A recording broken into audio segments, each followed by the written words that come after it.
could you envision a trade for that game-breaking type of a talent? There's been a lot of chatter about A.J. Green. I don't know that Stephon Diggs would quite fall into that category where he would command double coverage and open up the rest of the offense. But do you think Bill Belichick has something that is percolating here where he's going to get Tom Brady his help? Because we see it all the time. You know, Bill Belichick, when you least expect it, and he'll pull some sort of a deal. And he's probably working on some deal we're not thinking about involving a defensive player or something like that.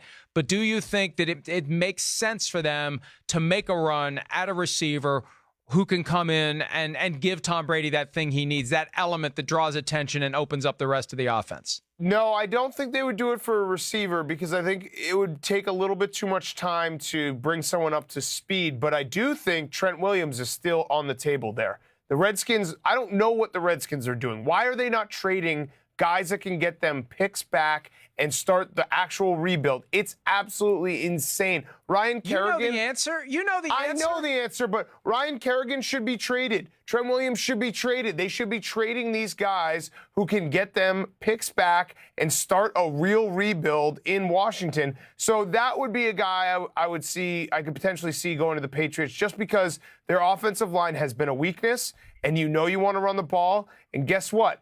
If you can't have an explosive weapon for Tom Brady, you know what makes Tom Brady special as well? Time. And if he has time, it doesn't matter who's on the field. It doesn't matter if you have a burner.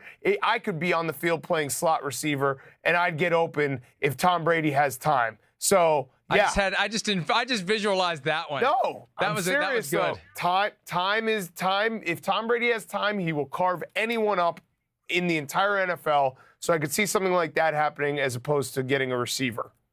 I'm just picturing you running and counting your steps before you cut left or right. 1, 2, 3, 4, 5. Hey, I've lost some weight. Maybe say a nice compliment to your friend once in a while. Maybe some positive, reinforcement. Skinny cat. You look good. Oh, good. Thanks, Mike. I had to draw it out of you. Hey, let me say this. I got a name for you to ponder. Emmanuel Sanders. Not that he's going to be a game breaker, but they tried to sign him to an offer sheet several years ago. Remember when he was a restricted free agent in Pittsburgh? They signed him to an offer sheet. The Steelers matched it. And then when he became a free agent, he ended up in Denver instead. And I think that the Broncos are teetering dangerously close to fire sale territory. But Emmanuel Sanders may be a guy that they want to look into because you can get him for a lot less than an A.J. Green.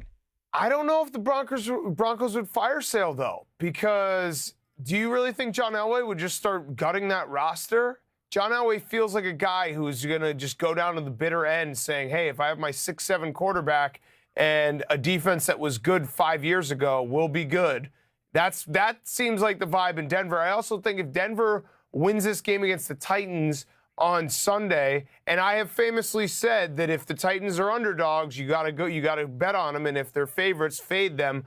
But if the Broncos win this game on Sunday, John Elway's going to start selling himself 2-4. We've lost a lot of close games. We're still in this thing. We have some division games coming up. If we can win those, it will be a different story. I want to make one last point before we take our break, and this is something that I think gets overlooked as it relates to the greatness of Bill Belichick.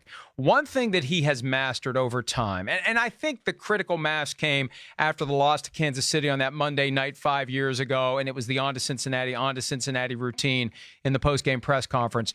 He, unlike any other coach in any other sport, has mastered the ability to get his players to forget what happened yesterday. Forget about it. Whether it's we won the Super Bowl, whether it's we lost the Super Bowl, whether it's we won by 30, whether it's we lost by 30, whether it's we lost on a bad call or we lost on a lucky bounce or we won on a lucky bounce. They have complete and total amnesia. They carry none of that baggage into the next game, into the next season, into the next month, and no one else can do that.